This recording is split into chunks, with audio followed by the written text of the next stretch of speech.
大家好，我是陶小柏，今天给大家带来科幻惊悚动作电影《生化危机：恶化》。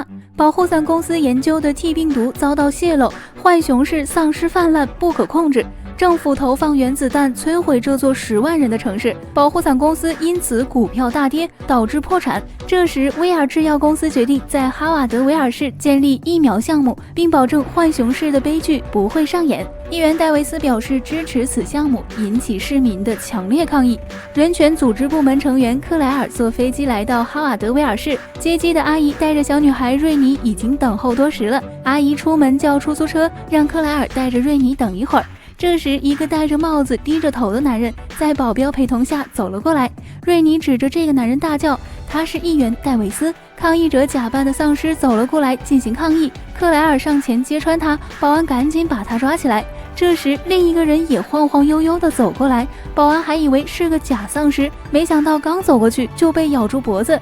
大家看此情况才知道这是真的丧尸。保镖见状上前阻止，用枪打倒丧尸。这时，被咬保安也发生了变异，一口咬在保镖腿上，而刚才被打倒的丧尸也爬了起来。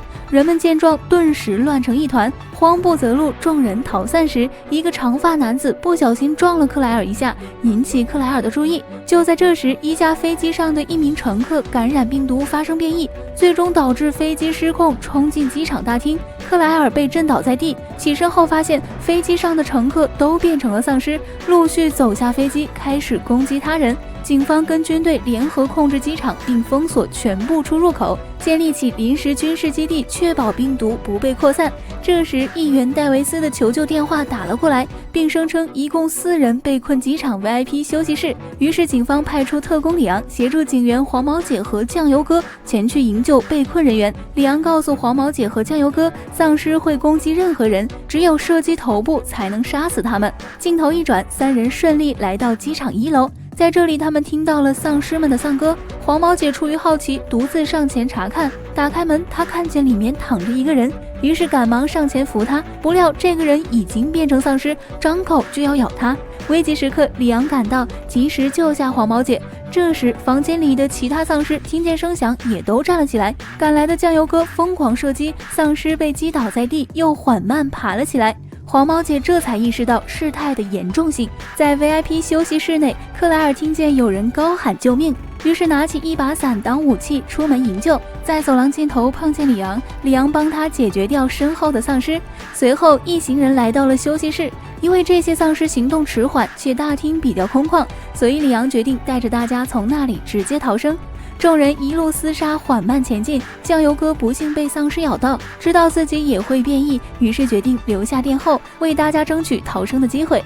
里昂带着大家来到机场大厅，解决掉眼前的丧尸后，几人总算有惊无险地逃了出去。随后，军队开始扫荡机场，彻底清理掉这里的丧尸。里昂接到上司电话，得知机场事件为 T 病毒感染所致，是恐怖分子发起的攻击。看样 T 病毒很有可能被前保护伞公司职员泄露到黑市了。画面一转，几辆装满疫苗的卡车在夜色中缓缓驶进临时基地。这时，威尔制药首席研究员道因说道：“由于 T 病毒在全国各地蔓延，所以疫苗被批准投放市场。这些疫苗是目前所能收集到的所有疫苗。”这时，里昂走出来证实了道因所说的话。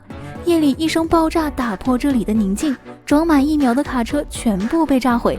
里昂怀疑这几天发生的事都是恐怖组织所为，他们想要得到浣熊市的真相，深挖出真正的幕后黑手。如果他们得不到真相，就会把 T 病毒在午夜散播到全国。里昂让道因回研究所查看疫苗的研发数据是否丢失。这时，克莱尔想起在机场上碰到过他的那个长发男子，并查出他的名字叫米勒，是反抗者中的激进分子。大家觉得这些事件可能和他有关。黄毛姐忙说不可能，因为米勒是他的哥哥。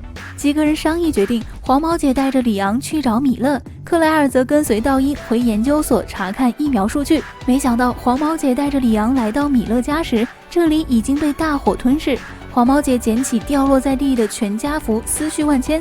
原来黄毛姐在刚进警队时参加过一次救援任务，因为自己的冒失导致3名 SRT 警官受伤，内心无比悔恨。哥哥告诉她，如果你不试着去拯救每一个生命，那你就拯救不了任何人。这句话让黄毛姐重拾信心，但哥哥似乎在自己的信念中迷失了自我。这边克莱尔跟道因来到研究所，道因介绍了这里的保护机制，根据危险等级划分4个区域，一旦出现病毒泄漏，系统会启动自毁程序，彻底毁灭掉泄漏区域。随后两人来到办公室，道因在接到议员电话后，表情变得非常不自然。克莱尔看到这种情况，不停追问电话内容。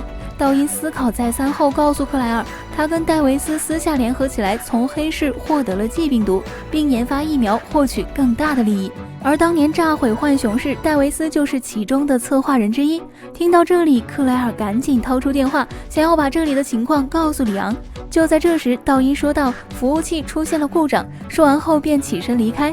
克莱尔在电话里告诉里昂G病毒的事情。突然办公室电话响了起来，是道因打来的，说4区有一个可疑人在这里安装了炸弹。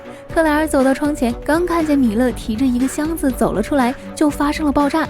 当克莱尔醒来时，发现研究所一片狼藉，自己小腿也受了伤。镜头一转，里昂带着黄毛姐赶到研究所，发现通道都被炸毁。两人决定分头行动，在内院集合。在电梯口，里昂碰见受伤的克莱尔，他说米勒就在研究所里，并携带着G病毒。里昂把他送进电梯，让他先离开这里。另一边，黄毛姐来到大厅，看见地上有一把注射器，抬头看见注射完病毒的米勒痛苦地跪在地上。原来米勒知道浣熊市真相后，发誓要公之于众，所以他把病毒注射到自己体内，要让所有人了解到病毒的危害。为了不让浣熊市的悲剧重现，所以他安装炸弹炸毁研究所。话音刚落，士兵冲进来包围米勒，想杀掉他，但此时的米勒因注射了G病毒，身体开始发生变异，子弹根本无法伤害到他。米勒上前一爪就打翻了好几个士兵，此时他已经失去了理智，朝着黄毛姐走了过来。危急时刻赶来的里昂打断上方的楼梯，压住了米勒。就在这时，系统发出警报，研究所还有5分钟就要爆炸。里昂跟黄毛姐把受伤的士兵送进电梯，因人数太多，他俩不得不乘坐下一步。没想到压在楼梯下的米勒再次发生变异，并爬了起来。他一跃而起，砸落正在上升的电梯，所有士兵全部领了盒饭。随后米勒来到黄毛姐面前，里昂告诉他，因为你们有血缘关系，所以他要抓你繁衍后代。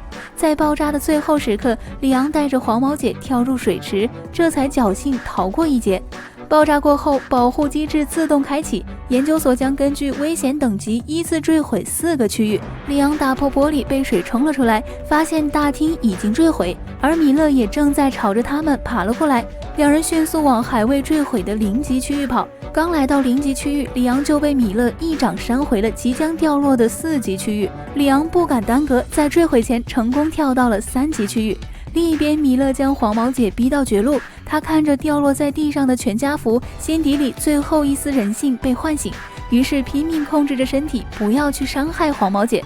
在0级区域坠毁前，里昂及时赶到，抱住了黄毛姐，而米勒则随着0级区域坠入了无尽深渊。由于米勒的消失，研究所的自毁程序也得以解除，里昂跟黄毛姐终于得救。镜头一转，克莱尔并没有离开，而是来到中央控制中心，发现这里发生的一切都被录了下来。就在这时，参议员戴维斯乘坐飞机赶到这里，克莱尔谴责他为了售卖疫苗私下开展G病毒研究，并要去揭发他参与这次恐怖行动。可是戴维斯一脸懵逼，表示自己并不知道什么G病毒，而且自己绝对不会跟恐怖分子合作。这时众人才反应过来，这一切都是道因的骗局，而此时的道因正在与恐怖组织头目通话，炫耀着这里发生的一切。原来所有恐怖事件都是道因策划，目的就是为了展示病毒的威力。他准备将仅有的T病毒、病毒疫苗和G病毒变异体录像卖给对方，因为证明了G病毒巨大的破坏力，所以一定会卖个好价钱。这时里昂、克莱尔、黄毛姐3人及时出现，合力逮捕了他，成功阻止G病毒扩散。影片结束。08年做的 CG 电影，在当时来说画面已经是相当完美了，虽然剧情略有瑕疵，但是里面打丧尸战 BOSS 的场景还是比较震撼的。不过不得不吐槽一下，大 BOSS 独眼哥死的也太随便了吧。我是陶小白，喜欢的请关注我，我们下期再见。